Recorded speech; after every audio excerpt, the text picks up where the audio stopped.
Kenapa saya hanya jadi penonton seperti itu? Jadi semangat saya itu untuk mengangkat batik Kutai Timur itu sesuai dengan hobi saya, dan saya orang asli daerah ingin memberikan kepada teman-teman pemuda yang ada di Kutai Timur sebagai contoh kita bahwa punya kelebihan.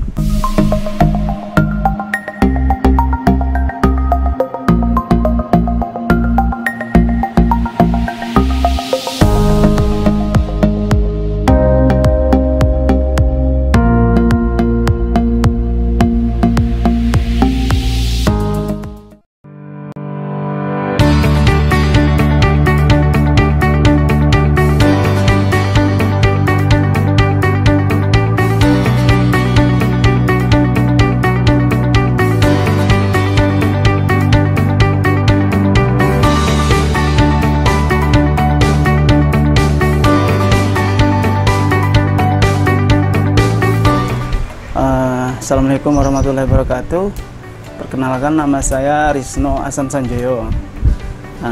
Terus saya bekerja di tambang batubara di KPC.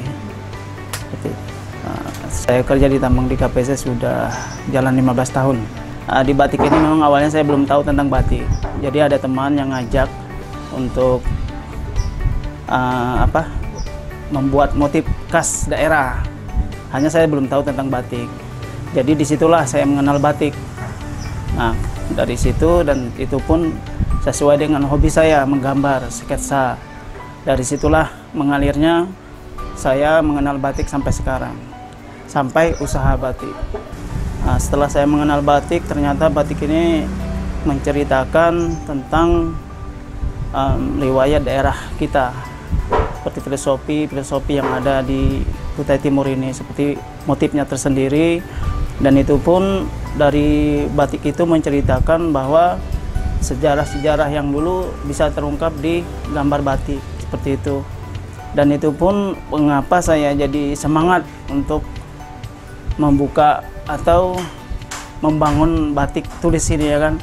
Karena apa? Karena saya itu asli daerah, dan saya orang asli Kutai. Kenapa sih orang Kutai itu tidak bisa seperti teman-teman yang di luar pulau yang mengangkat daerahnya masing-masing, ya kan, yang sangat antusias? Kenapa saya hanya jadi penonton seperti itu? Jadi semangat saya itu untuk mengangkat batik Kutai Timur itu seperti itu, sesuai dengan hobi saya, dan saya orang asli daerah ingin memberikan kepada teman-teman pemuda yang ada di Kutai Timur sebagai contoh kita bahwa punya kelebihan. Jadikanlah kelebihan itu sebagai nilai tambah untuk daerah kita tersendiri, gitu loh. Kita angkat daerah kita mulai mulai hobinya gimana, karya-karya yang ada, gitu. Seperti saya kan hobi menggambar, ya saya jalurnya memang betul di batik ini memang harus menggambar dan membuat motif, ya kan. Disitulah saya semangatnya di situ untuk mengangkat daerah itu melalui batik khas Kutai Timur, mengangkat daerah saya sendiri. Seperti itu. Kalau batik paku ini awalnya berasal dari saya ingin mengetahui tentang motif batik yang ada di Kutai Timur. Waktu itu saya bertanya kepada, beliau sudah almarhum Pak Jono, beliau tokoh adat di Sangatta. Disitulah saya bertanya kepada beliau, motif apa yang ada di Kutai Timur ini, khususnya di Sangatta, motif khas untuk batik. Ternyata beliau menanyakan bahwa di tempat kita ini adalah motif tumbuh-tumbuhan, terutama yaitu seperti pakis. Nah, dari bahasa kami, pakis itu adalah paku. Nah, itu bahasa Kutai. Jadi pakis itu yang bisa dibuat sayur untuk untuk setiap hari kita untuk lauk, seperti itu. Jadi disitulah batik paku itu tercipta dari beliau, dan saya angkat, dan sampai sekarang saya saya kolaborasi dengan motif-motif daerah yang lain seperti burung enggang dan batubara juga. Di sini kan kita ada perusahaan besar seperti tambang batubara, di situ saya memasukkan motif-motif tersebut dan tumbuh-tumbuhan yang lainnya. Untuk jenis-jenis batik saya sendiri atau di batik paku, yaitu terutama itu batik paku. Pertama itu paku enggang, akar paku, dan juga ada sedikit wakaroros, dan itu motif pertama yang ada di Kutai Timur di Sangatta. Saya masukkan, terus itu ada burung enggang, itu sudah umum ya kan, dimasukkan. Terus itu ada ini juga buah bolo namanya, seperti itu ya. Nah, di batik sendiri saya memulainya di 2013, itu baru masih belajar mengenal batik, dan itu pun dari teman sendiri yang ngajak saya untuk membuat motif batik. Nah, dari situlah saya mengenal batik, belajar batik, dan itu pun saya belajar itu dari Ibu Juwita yang ada di Kabojaya. Setelah itu dari 2 minggu kemudian saya diperkenalkan oleh Ibu Juwita dengan Ibu Masniar. Beliau ada di Rodina alamatnya, dan saya belajar sama beliau. Alhamdulillah belajar sama beliau sampai waktu jalan 2 tahun. Nah, di 2 tahun itu ya saya memang menggeluti batik itu sesuai dengan hobi saya, dan itu pun di dalam diri saya itu senang gitu, senang di batik, corak-corak batik, dan akhirnya hobi saya itu tersalurkan. Hobi saya menggambar, dan di batik juga menggambar, alhamdulillah. Jadi batik itu istilahnya apa ya, jadi pekerjaan atau hobi sehari-hari yang menghasilkan ladang bisnis buat saya sendiri. Di 2016 baru saya berani promosi. Di batik paku ini, menjualnya ke teman-teman online ataupun offline tadi. Itu pun saya hari-hari terus saya promosi. Walaupun itu menurut saya batik itu gagal, batik itu jelek, bagaimanapun rupanya saya tetap promosi. Ya kadang memang yang diharapkan itu yang nggak sesuai dengan yang kita inginkan. Kita pengennya ini menjadi nilai plus, jadinya malah kurang seperti itu. Yang tadinya pengen warna ini akhirnya lain warnanya. Dan ada sempat pemesan juga yang membuat down, yang tadinya pengen warna ini sedikit, warna yang selisih warna sedikit aja, itu mereka nggak mau ambil, dan mereka kembalikan, minta bikinkan ulang seperti itu. Bahkan saya sempat ya sedih sekali meratapi istilahnya kok bisa begini gitu loh. Padahal yang saya kerjakan dari siang sampai malam, itu pun saya bergadang sampai jam 2 malam membuat batik itu sendiri. Nah, disitulah saya semangatnya di batik itu memang dari nol sampai sekarang. Saya ngerjakannya memang banyak tantangan, memang banyak yang istilahnya suka dukanya, dan motivasinya juga dari orang-orang yang sudah senior daripada saya ya kan, memberikan semangat bahwa kamu bisa, jangan istilahnya down seperti itu, kamu harus bisa. Ya terutama Ibu Masniar yang sebagai guru saya, dan itu pun menjadi orang tua saya juga yang sering menasehatin saya itu di batik.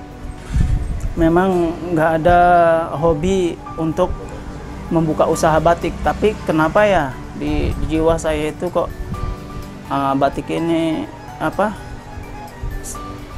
membuat saya semangat gitu. Nah, sebelumnya memang saya pernah usaha jual pulsa, jual HP, pernah buka kios, terus itu di bisnis juga, MLM juga pernah. Iya seperti itu. Jadi ya memang pas di batik ini memang sudah jalannya mungkin ya sesuai hobi saya ya, passionnya memang. Jadi alhamdulillah sampai sekarang batik paku ini saya pertahankan, kalau bisa ya sampai pensiun nanti di tempat kerja saya tetap di batik seperti itu, dan menjadikan contoh buat teman-teman lah yang pengen berusaha seperti itu. Kalau untuk sekarang ada bukan karyawan tapi teman-teman kerja. Ya, ada yang gambar dan ada yang nyanteng. Dan juga itu kami masih ada 3 orang. Oh, 3 orang. Iya, tapi mereka tidak kerja di workshop, mereka masing-masing di rumah. Kalau untuk pengerjaan batik ini yang paling sebentar itu 1 minggu, paling lamanya sampai 3 minggu, 1 bulan proses pengerjaannya. Tergantung corak seperti itu sama warna. Untuk sekarang marketnya masih di Sangatta dan juga ada di online. Untuk di Sangatta ini ada satu outlet, 2 outlet sama di Sangatta lama, di Sangatta baru outletnya ada di Osabara. Di situ juga ada batik paku yang saya jual di sana. Pandemi yang kita hadapi sekarang ini memang cukup pengaruhnya besar ya, terutama di penjualan sama produksi. Karena apa? Karena di penjualan kemarin memang cukup kurang sekali peminat atau pembelinya. Bahkan kemarin sempat di 3 bulan terakhir itu cuma jual 5 lembar kain, walaupun itu online, walaupun itu offline. Nah, alhamdulillah di bulan Agustus September sudah mulai penjualannya sudah mulai cukup bagus seperti itu. Sebelum pandemi itu sebulannya kisaran di 40 jutaan. Kalau setahunnya kemarin saya hitung-hitung ada 100 juta. Iya. Nah, sebelum pandemi, pas di pandemi kemarin cuma 17 juta. Di musibah pandemi corona ini kan memang cukup pelanggan itu memang kurang peminat pembelinya. Kalau planning ke depan memang saya niatkan itu memang harus membuka outlet lagi. Cuma dari sekarang ini kan sudah siap-siap, terutama di outlet sendiri di Sangatta ini. Rencana sih memang mau buka di tempat-tempat yang sudah cukup ramai gitu kan, seperti itu.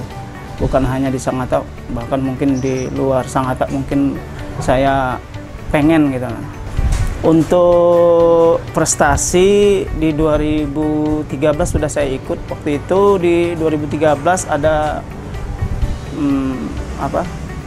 membuat motif corak khas daerah dari jadi itu saya sempat juara 2. Nah, setelah itu di tahun berikutnya di ulang tahun Kutai Timur saya ikut lagi di 2014-15 itu saya juara 1.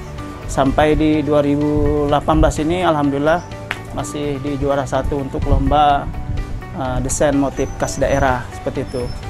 Nah, tapi ya maaf kata aja ini dari piagam-piagam tersebut sudah nggak ada dari 2013 sampai di 2017 nggak ada. Jadi kemarin ada musibah kebakaran. Jadi habis. Setelah itu di 2019 ini kemarin ada desainer dari Surabaya, Ibu Lia Afif, itu diundang oleh Ibu Tirah dari Dinas Pariwisata, ingin melihat unggul batik khas daerah seperti Kutai Timur, karena untuk sebagai promosi juga batik daerahnya diangkat ke daerah fashion di Jakarta untuk Fashion Week Indonesia. Pas itu memang ada pemilihan dari 4 pembatik, kami masing-masing mengeluarkan motif unggulan, istilahnya itu dari teman-teman masing-masing memberikan motif yang terbaik lah. Di situ nanti akan dipilih. Alhamdulillah batik paku terpilih menjadi atau mewakili batik khas Kutai Timur untuk ikut di ajang Fashion Week Indonesia di Jakarta di 2019. Setelah itu alhamdulillah prestasi yang berikutnya batik paku ini diikut sertakan lagi New York Fashion Week seperti itu. Jadi alhamdulillah prestasi yang sudah didapatkan di batik paku sudah cukup lumayan memberikan kontribusinya untuk Kutai Timur itu sendiri. Untuk pasca pasarnya sendiri yang paling jauh kemarin itu dari Malaysia.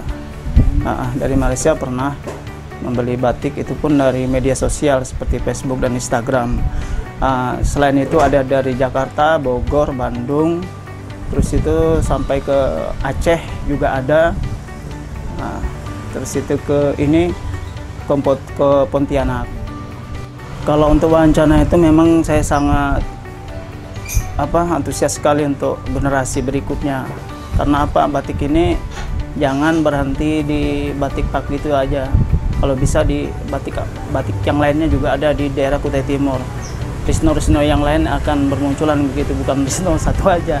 Jadi kalau bisa untuk teman-teman yang generasi muda, semangatnya masih kobaran, semangatnya masih tinggi, ya kalau bisa angkatlah daerah kita mulai karya-karya yang dimiliki, gitu, kelebihan yang dimiliki.